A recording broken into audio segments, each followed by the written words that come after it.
There's an argument to be made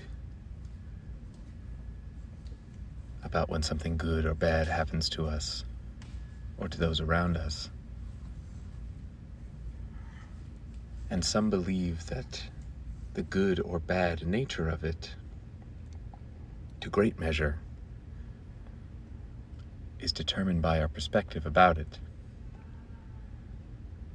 Because people lack the ability to know what will come out of all events. Certainly in your life, you can over time get good at predicting certain things, but we can't know. No one can know if something bad will ultimately have some good consequence or worse consequence, and vice versa. Hello, my friends. My name is Spencer.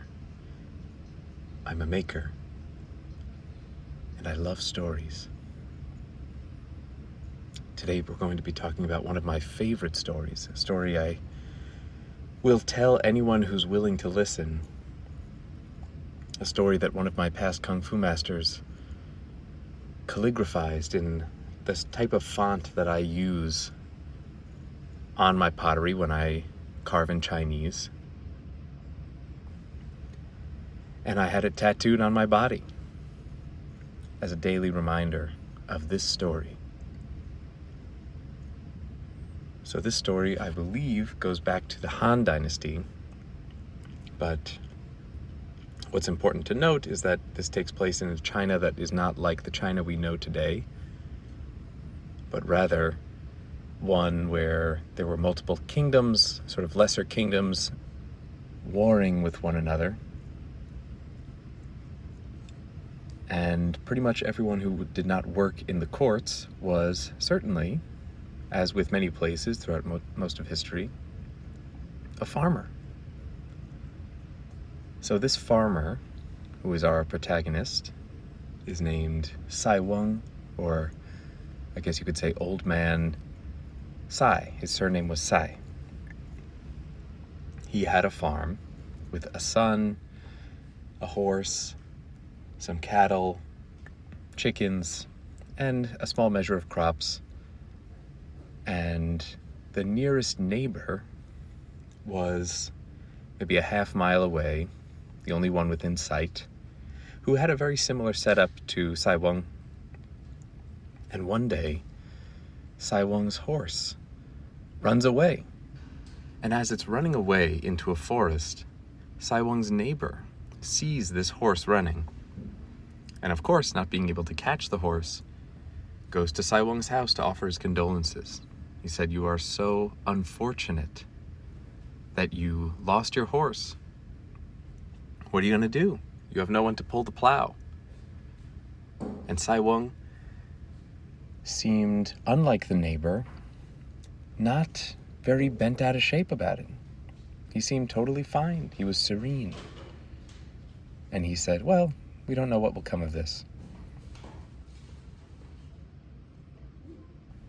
The neighbor, being frustrated himself with this reaction, goes home quite confused, thinking, if that were me and my horse ran away, I would be very upset. And so a day goes by. The following day, Sai Weng's horse returns to him. But with this horse, it brings another horse, a wild horse, one that's much larger than Sai Weng's original horse.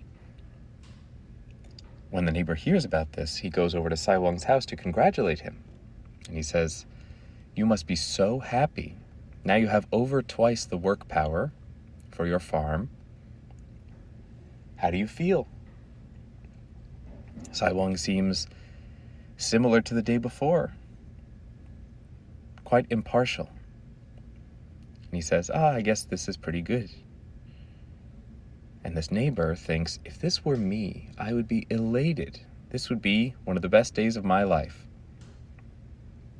So he goes home, again, confused.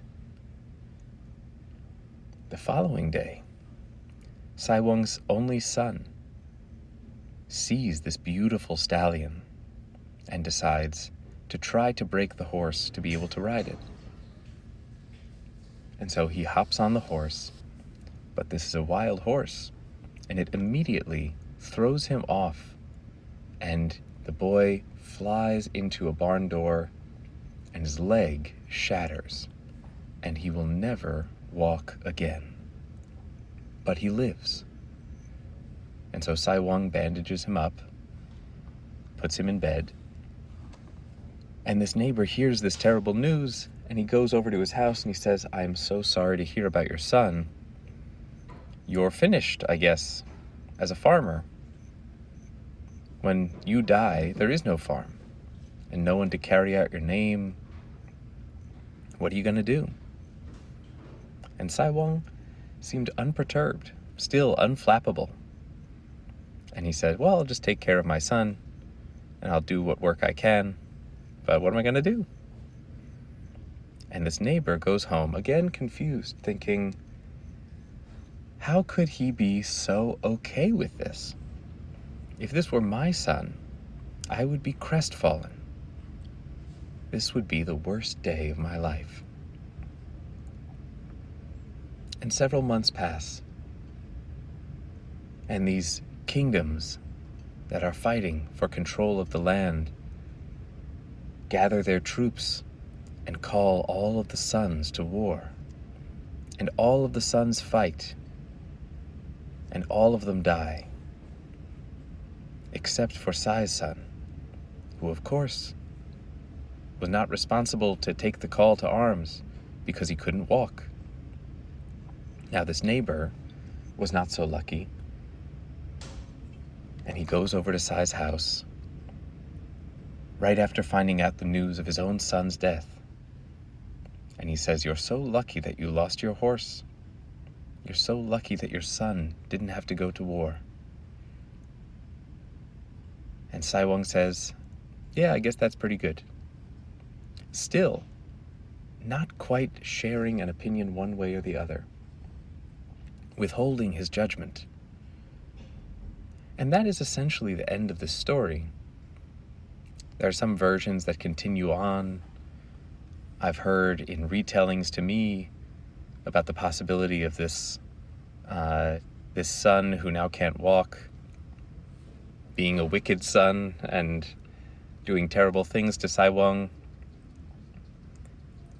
And this aspect of the story that I've sort of withheld is, I think, quite important, in that even something like that, even something as fundamental as, my son didn't have to go to war and therefore he lived, we don't know what will come out of it.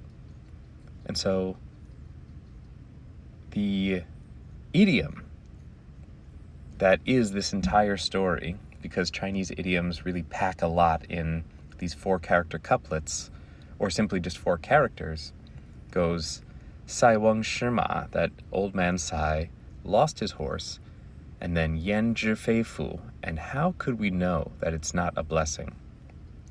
Meaning we should never decide whether something is good or bad in black and white, because even bad things that happen to us might have some good aspect to it. Good things that happen to us might lead us toward things that we find unfavorable.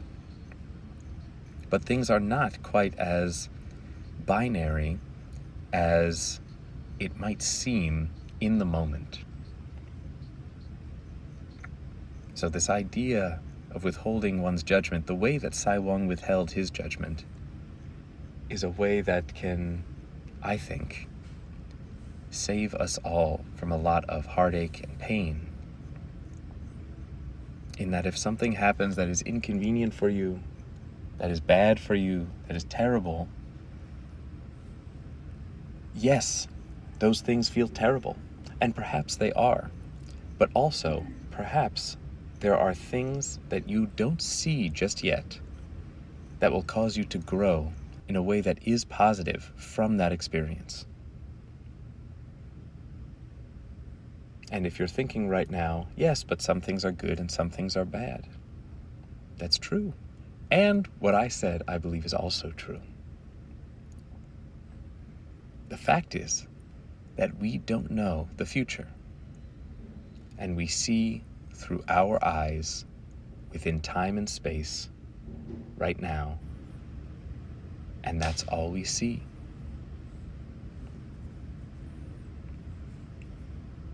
So here I have carved a set of 2 mugs for a dear friend. The first with it running, and the second with it bucking. This is done on some nice white stoneware clay, black underglaze, and I've put a little accent of purple for the eyes. And I'm quite happy with how it turned out. This friend specifically requested mugs that can hold hot chocolate in that sort of tall, cozy way. And I think I got it this time.